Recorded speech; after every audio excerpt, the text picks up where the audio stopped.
Paradoxical Sajid শেষ পর্ব ভেলকিবাজির সাতকাহন। আমাদের আড্ডার কথা তো আগেই বলেছি, সাপ্তাহিক আড্ডা, শিক্ষামূলক বটে। এক সপ্তাহে এক টপিকের উপর আলোচনা চলে। আমি আর সাজিদ মাগরিবের নামাজ পড়ে এগোচ্ছিলাম, উদ্দেশ্য আড্ডাস্থল। আজ আড্ডা হচ্ছে সেন্ট্রাল মসজিদের পেছনে। ওই দিকটায় একটা মাঝারি সাইজের বটগাছ আছে। বটতলাতেই আজ আসর বসার কথা। খানিকটা দূর থেকে দেখলাম আড্ডাস্থলে বেশ কয়েকজনের উপস্থিতি।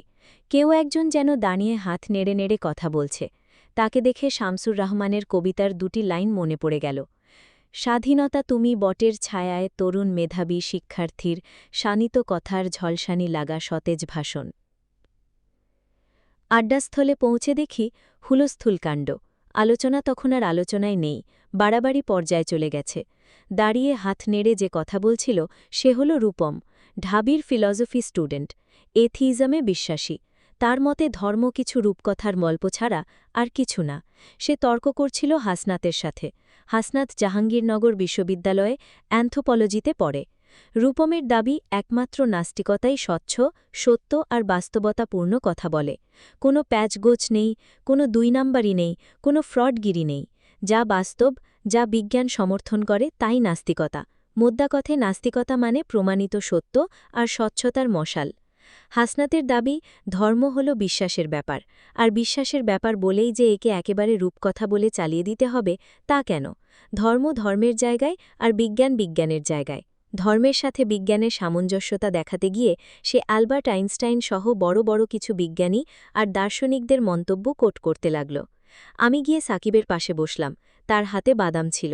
একটি বাদাম ছিলে মুখে দিলাম। সাজিদ বসল না। সে রূপমের পাশে গিয়ে তার কাঁধে হাত রাখল, বলল, এত উত্তেজনার কি আছে রে? উত্তেজনা হবে কেন? রূপম বলল, তোকে দেখেই মনে হচ্ছে অনেক রেগে আছিস। Anything wrong? হাসনাত বলে উঠল, উনি নাস্তিকতাকে ডিফেন্ড করতে এসেছেন। ওনার নাস্তিকতা কত সাধু লেভেলের তা প্রমাণ করার জন্যই ভাষণ দেওয়া শুরু করেছেন। সাজিদ হাসনাতকে ধমক দেওয়ার সুরে বলল, তুই চুপ কর বেটা, তোর কাছে জানতে চেয়েছি আমি। হাসনাতকে সাজিদের এইভাবে ঝাড়ি দিতে দেখে আমি পুরো হাঁ করে রইলাম। হাসনাত সাজিদের সবচেয়ে প্রিয় বন্ধুদের একজন, আর এই রূপমের সাথে সাজিদের পরিচয় কদিনের? মনে হয় 1 বছর হবে। রূপমের জন্য তার এত দরদ কিসের? মাঝে মাঝে সাজিদের এসব ব্যাপার আমার এত বিদঘুটে লাগে যে ইচ্ছে করে তার কানের নিচে 2-4টে লাগিয়ে দিই। সাজিদের ধমক খেয়ে বেচারা হাসনাতের মনটা খারাপ হয়ে গেল। হওয়ারই তো কথা। সাজিদ আবার রূপমকে বলল, বল কি হয়েছে? আমি বলতে চাইছি ধর্ম হল গোজামিলপূর্ণ একটা জিনিস। সেই তুলনায় নাস্তিকতাই স্বচ্ছ, সত্য আর বাস্তবতাপূর্ণ। কোনো 2 নাম্বারই তাতে নেই। সাজিদ বলল, তাই? Any doubt? সাজিদ হাসল। হাসতে হাসতে সে এসে মিসবাহের পাশে বসল। রূপম বসল আমার পাশে। বটগাছের নিচের এই জায়গাটা গোলাকার করে বানানো হয়েছে। সাজিদ আর রূপম এখন মুখোমুখি বসা। সাজিদ বলল, বন্ধু, তুই যতটা স্বচ্ছ, সত্য আর সততার সার্টিফিকেট তোর বিশ্বাসকে দিচ্ছিস সেটা এতটা স্বচ্ছ, সত্য আর সৎ মোটেও নয়। রূপম বলল, মানে কি বলতে চাস তুই? নাস্তিকরা ভুয়া ব্যাপারে বিশ্বাস করে, 2 নাম্বারই করে। করে তো বটেই, এটাকে জোর করে বিশ্বাসও করায়। মানে? সাজিদ নড়ে চড়ে বসল, বলল, খুলে বলছি। এরপরই সাজিদ বলতে শুরু করল, বিজ্ঞানীরা যখন ডিএনএ আবিষ্কার করল তখন দেখা গেল আমাদের শরীরে প্রায় 96 থেকে 98% ডিএনএ হল নন কোডিং, অর্থাৎ এরা প্রোটিনে কোনো প্রকার তথ্য সরবরাহ করে না। 2 থেকে 4% ডিএনএ ছাড়া বাকি সব ডিএনএই নন কোডিং। এগুলোকে তখন নাম দেওয়া হলো জাঙ্ক ডিএনএ। জাঙ্ক শব্দের মানে তো জানিস, তাই না? জাঙ্ক শব্দের অর্থ হল আবর্জনা। অর্থাৎ এই 98% ডিএনএর কোনো কাজ নেই বলে এগুলোকে বাতিল ডিএনএ বা জাঙ্ক ডিএনএ বলা হয়। ব্যাস, এটা আবিষ্কারের পরেই বিবর্তনবাদী নাস্তিকরা খুশিতে লম্ফজম্ফ শুরু করে দিল। তারা ফলাও করে প্রচার করতে লাগল যে আমাদের শরীরে যে 98% ডিএনএ আছে সেগুলো হলো জাঙ্ক, অর্থাৎ এদের কোনো কাজ নেই। এই 98% ডিএনএ ডারউইনের বিবর্তনবাদের পক্ষে অনেক বড় প্রমাণ। তারা বলতে লাগল, মিউটেশনের মাধ্যমে এক প্রজাতি থেকে আরেক প্রজাতিতে রূপান্তরিত হওয়ার সময় এই বিশাল সংখ্যক ডিএনএ আমাদের শরীরে রয়ে গেছে। যদি কোনো বুদ্ধিমান সৃষ্টিকর্তা আমাদের সৃষ্টি করত তাহলে এই বিশাল পরিমাণ অকেজো অপ্রয়োজনীয় ডিএনএ আমাদের শরীরে রাখতেন না, কিন্তু কোনো বুদ্ধিমান সত্তার হাত ছাড়া প্রকৃতির অন্ধ প্রক্রিয়ায় আমরা অন্য একটি প্রাণী থেকে বিবর্তিত হয়েছি বলেই এই বিশাল অপ্রয়োজনীয় অকেজো ডিএনএ আমাদের শরীরে এখনও বিদ্যমান। বিবর্তনবাদীদের গুরু বিখ্যাত বিবর্তনবাদী জীববিজ্ঞানী রিচার্ড ডকিন্স তো এই জাঙ্ক ডিএনএকে বিবর্তনবাদের পক্ষে বড়সড় প্রমাণ দাবি করে একটা বিশাল সাইজের বইও লিখে ফেলেন। বইটির নাম দ্য সেলফিশ জিন। কিন্তু বিজ্ঞান ওই জাঙ্ক ডিএনএতে আর বসে নেই। বর্তমানে এপিজেনেটিক্সের গবেষণা থেকে প্রমাণ পাওয়া যাচ্ছে যে এতদিন যে ডিএনএকে জাঙ্ক বলে বিবর্তনের পক্ষে প্রমাণ বলে চালিয়ে দেওয়া হয়েছিল তার কোনো কিছুই জাঙ্ক নয়। আমাদের শরীরে এগুলোর রয়েছে নানা রকম বায়োকেমিক্যাল ফাংশন, যেগুলোকে নাস্তিক বিবর্তনবাদীরা এতদিন অকেজো অপ্রয়োজনীয় বলে বিবর্তনের পক্ষে বড়সড় প্রমাণ বলে লাফিয়েছে। সাম্প্রতিক গবেষণায় বেরিয়ে এসেছে এসব ডিএনএ মোটেও অপ্রয়োজনীয়, অকেজো নয়। আমাদের শরীরে এদের অনেক কাজ রয়েছে। তাহলে বিবর্তনবাদীরা এখন কি বলবে? তারা তো বলেছিল অপ্রয়োজনীয় বলেই এগুলো বিবর্তনের পক্ষে প্রমাণ, কিন্তু এগুলোর প্রয়োজন যখন জানা গেল তখনও কি তারা একই কথা বলবে? ডকিন্স কি তার দ্য সেলফিশ জিন বইটা সংশোধন করবে? বিবর্তনবাদীরা কি তাদের ভুল শুধরে নিয়ে ক্ষমা চাইবে? বল দোস্ত, এটা কি 2 নাম্বারই না? লম্বা একটা ব্রিফের পর সাজিদ থামল। রূপম বলল, বিজ্ঞানের অগ্রগতিতে এরকম 2-1টি ধারণা পাল্টেতেই পারে। এর মাধ্যমে কি চিটিং করা হয়? সাজিদ বলল, না, এটা চিটিং নয়, কিন্তু বিজ্ঞান কোনো ব্যাপারে ফাইনাল কিছু জানানোর আগেই তাকে কেন নির্দিষ্ট কিছু একটার পক্ষে প্রমাণ বলে চালিয়ে দেওয়া, প্রতিপক্ষকে এটা দিয়ে একহাত নেওয়া এবং এটার পক্ষে কিতাবাদি লিখে ফেলাটা চিটিং, এবং নাস্তিকরা তাই করে। সাজিদ বলল, শুধু জাঙ্ক ডিএনএ নয়, আমাদের শরীরে যে অ্যাপেন্ডিক্স আছে সেটা নিয়েও কত কাহিনী তারা করেছে। তারা বলেছে অ্যাপেন্ডিক্স হলো আমাদের শরীরে অপ্রয়োজনীয় অঙ্গ, আমাদের শরীরে এটার কোনো কাজ নেই। যদি কোনো বুদ্ধিমান সত্তা আমাদের সৃষ্টি করত তাহলে অ্যাপেন্ডিক্সের মতো অপ্রয়োজনীয় অঙ্গ আমাদের শরীরে রাখত না। আমরা শিম্পাঞ্জি জাতীয় এক প্রকার প্রাণী থেকে প্রকৃতির অন্ধ প্রক্রিয়ায় বিবর্তিত বলেই এরকম অপ্রয়োজনীয় অঙ্গ আমাদের শরীরে রয়ে গেছে। এটার কোনো কাজ নেই। এটাকে তারা বিবর্তনের পক্ষে প্রমাণ বলে চালিয়ে দিত। কিন্তু সাম্প্রতিক গবেষণা থেকে জানা গেছে যে অ্যাপেন্ডিক্স মোটেও কোনো অপ্রয়োজনীয় অঙ্গ নয়। আমাদের শরীরে যাতে রোগ, জীবাণু, ভাইরাস ইত্যাদি প্রবেশ করতে না পারে তার জন্য যে টিস্যু অত্যন্ত গুরুত্বপূর্ণ ভূমিকা রাখে সেটার নাম লিঙ্ক টিস্যু। এই টিস্যু আমাদের শরীরে অনেকটা সৈনিক তথা প্রহরীর মতো কাজ করে। আর আমাদের বৃহদন্ত্রের মুখে প্রচুর লিম্ফ টিস্যু ধারণকারী যে অঙ্গ আছে তার নাম অ্যাপেন্ডিক্স। যে অ্যাপেন্ডিক্সকে এক সময় অকেজো ভাবা হতো, বিজ্ঞান এখন তার অনেক ফাংশনের কথা আমাদের জানাচ্ছে। বিবর্তনবাদীরা কি আমাদের এ ব্যাপারে কোনো কিছু নসিহত করতে পারে?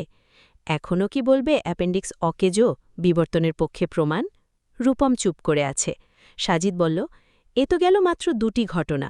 তুই কি মিসিং লিঙ্কের ব্যাপারে জানিস রূপম? আমার পাশ থেকে রাকিব বলে উঠল, মিসিং লিঙ্ক আবার কি জিনিস? সাজিদ রাকিবের দিকে তাকালো, বলল, বিবর্তনবাদীরা বলে থাকে একটা প্রাণী থেকে ধীরে ধীরে অন্য একটা প্রাণী বিবর্তিত হয়। তারা বলে থাকে শিম্পাঞ্জি থেকে আমরা মানে মানুষ এসেছে বিবর্তন প্রক্রিয়ায়। যদি এরকম হয় তাহলে শিম্পাঞ্জি থেকে কিন্তু এক লাফে মানুষ চলে আসেনি, অনেক অনেক ধাপে শিম্পাঞ্জি থেকে মানুষ এসেছে। ধর 1 সংখ্যাটা বিবর্তিত হয়ে 10-এ যাবে। এখন 1 সংখ্যাটা কিন্তু এক লাফে 10 হয়ে যাবে না, তাকে অনেকগুলো মধ্যবর্তী পর্যায় 2, 3, 4, 5, 6, 7, 8, 9 অতিক্রম করে 10 হতে হবে। এই যে 10-এ আসতে সে অনেকগুলো ধাপ 2, 4, 7, 8, 9 অতিক্রম করল, এই ধাপগুলোই হল 1 এবং 10-এর মিসিং লিঙ্ক। রাকিব বলল, ও আচ্ছা, বুঝলাম। শিম্পাঞ্জি যখন মানুষে বিবর্তিত হবে প্রাথমিক পর্যায়ে তার মধ্যে কিছু মানুষের কিছু শিম্পাঞ্জির বৈশিষ্ট্য আসবে। এই বৈশিষ্ট্য সম্বলিত পর্যায়টাই মিসিং লিঙ্ক, তাই না? যেমন ধর মৎস্যকন্যা, তার অর্ধেক শরীর মাছ, অর্ধেক শরীর মানুষ, তাহলে তাকে মাছ এবং মানুষের একটি মধ্যবর্তী পর্যায় হিসেবে ধরা যায়। এখন কেউ যদি দাবি করে যে মাছ থেকে মানুষ এসেছে, তাহলে তাকে ঠিক মৎস্যকন্যার মতো কিছু একটা এনে প্রমাণ করতে হবে। এটাই হলো মিসিং লিঙ্ক। রূপম বলল, তো এটা নিয়ে কি সমস্যা? সাজিদ আবার বলতে লাগল, বিবর্তনবাদ তখনই সত্যি হবে যখন এরকম সত্যিকার মিসিং লিঙ্ক পাওয়া যাবে। পৃথিবীতে কোটি কোটি প্রাণী রয়েছে, সে হিসেবে বিবর্তনবাদ সত্য হলে কোটি কোটি প্রাণীর বিলিয়ন বিলিয়ন এরকম মিসিং লিঙ্ক পাওয়া যাওয়ার কথা। কিন্তু মজার ব্যাপার, এরকম কোনো মিসিং লিঙ্ক আজ অবধি পাওয়া যায়নি। গত 150 বছর ধরে অনেক ফসিল পাওয়া গেছে, কিন্তু সেগুলোর কোনোটি মিসিং লিঙ্ক নয়। বিবর্তনবাদীরা তর্কের সময় এই মিসিং লিঙ্কের ব্যাপারটা খুব কৌশলে এড়িয়ে যায়। কেউ বলে আরও সময় লাগবে, বিজ্ঞান একদিন ঠিকই সব পেয়ে যাবে ইত্যাদি। কিন্তু 1983 সালে বিবর্তনবাদীরা একটা মিসিং লিঙ্ক পেয়ে গেল, যা প্রমাণ করে যে মানুষ শিম্পাঞ্জি গোত্রের কাছাকাছি কোনো এক প্রাণী থেকে বিবর্তিত। এটার নাম দেওয়া হলো ইডা। বিবর্তনবাদ দুনিয়ায় রাতারাতি তো ঈদের আমেজ নেমে এলো। তারা এটাকে বলল দি 8th wonder of the world. কেউ তো বলেছিল, আজ থেকে কেউ যদি বলে বিবর্তনবাদের পক্ষে কোনো প্রমাণ নেই, তারা যেন ইডাকে প্রমাণ হিসেবে হাজির করে। বিবর্তনবাদীদের অনেকেই এটাকে আওয়ার মোনালিসাও বলে আখ্যায়িত করেছিল। হিস্ট্রি, ন্যাশনাল জিওগ্রাফি, ডিসকভারি চ্যানেলে এটাকে ফলাও করে প্রচার করা হলো। সারা বিবর্তনবাদ দুনিয়ায় তখন সাজ রব। কিন্তু বিবর্তনবাদীদের কান্নায় ভাসিয়ে 2010 সালের মার্চে টেক্সাস ইউনিভার্সিটি, ডিউক ইউনিভার্সিটি আর ইউনিভার্সিটি অফ শিকাগোর গবেষক বিজ্ঞানীরা প্রমাণ করে দেখালেন যে এই ইডা কোনো মিসিং লিঙ্ক নয়, এটা লেমুর নামক একটি প্রাণীর ফসিল। তাদের এই রিসার্চ পেপার যখন নামি দামি সায়েন্স জার্নালে প্রকাশ হল, রাতারাতি বিবর্তন জগতে শোক নেমে আসে। বল রূপম, এটা কি জালিয়াতি নয়? একটা আলাদা প্রাণীর ফসিলকে মিসিং লিঙ্ক বলে সাধারণ মানুষকে ধোঁকা দেওয়া কি চিটিং নয়? এর চেয়েও জঘন্য কাহিনী আছে এই বিবর্তনবাদীদের। 1912 সালে পিল্টটাউন ম্যান নামে ইংল্যান্ডের সাসেক্সে একটি জীবাশ্ম পাওয়া যায় মাটি খুঁড়ে। এটিকেও রাতারাতি বানর ও মানুষের মিসিং লিঙ্ক বলে চালিয়ে দেওয়া হয়। এটাকে তো ইংল্যান্ডের ন্যাশনাল জাদুঘরে প্রদর্শনীর জন্য রেখে দেওয়া হয়। বানর ও মানুষের এই মিসিং লিঙ্ক দেখতে হাজার দর্শনার্থী আসত। কিন্তু 1953 সালে কার্বন টেস্ট করে প্রমাণ করা হয় যে এটি মোটেও কোনো মিসিং লিঙ্ক নয়। এটাকে কয়েকশো বিলিয়ন বছর আগের বলে চালিয়ে দেওয়া হয়েছিল। গবেষণায় দেখা যায় যে এই খুলিটি মাত্র 600 বছর আগের, আর এর মাড়ির দাঁতগুলো ওরাং-ওটাং জাতীয় অন্য প্রাণীর। রাতারাতি বিবর্তন মহলে শোক নেমে আসে। বুঝতে পারছ রূপম, বিবর্তনবাদকে জোর করে প্রমাণ করার জন্য কত রকম জালিয়াতির আশ্রয় নেওয়া হয়েছে এবং হচ্ছে। একটা ভুয়া জিনিসকে বছরের পর বছর ধরে প্রমাণ হিসেবে গেলানো হয়েছে।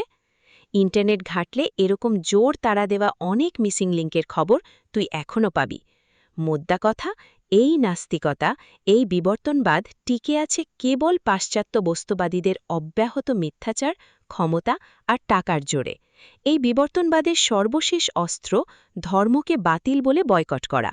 এই দর্শনকে প্রতিষ্ঠিত করার জন্য, মানুষকে গেলানোর জন্য তাদের যা করতে হয় তারা করবে।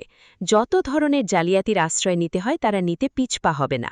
এরপরও কি বলবি তোর নাস্তিকতা সাধু, সঙ্গপ্রতারণাবিহীন নির্ভেজাল জিনিস? রূপম কিছু না বলি চুপ করে আছে।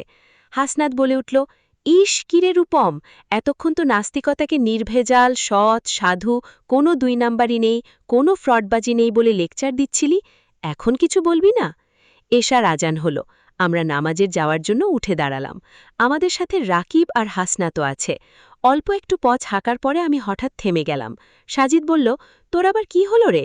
আমি রাগি চেহারায় বড় চোখ করে বললাম, তুই বেটা হাসনাতকে তখন ওইভাবে ঝাড়ি দিয়েছিলি কেন? সাজিদ হাসনাতের দিকে তাকালো, মুচকি হেসে বলল, শেক্সপিয়ার বলেছেন, sometimes I have to be cruel just to be kind. আমরা সবাই হা করে হেসে ফেললাম।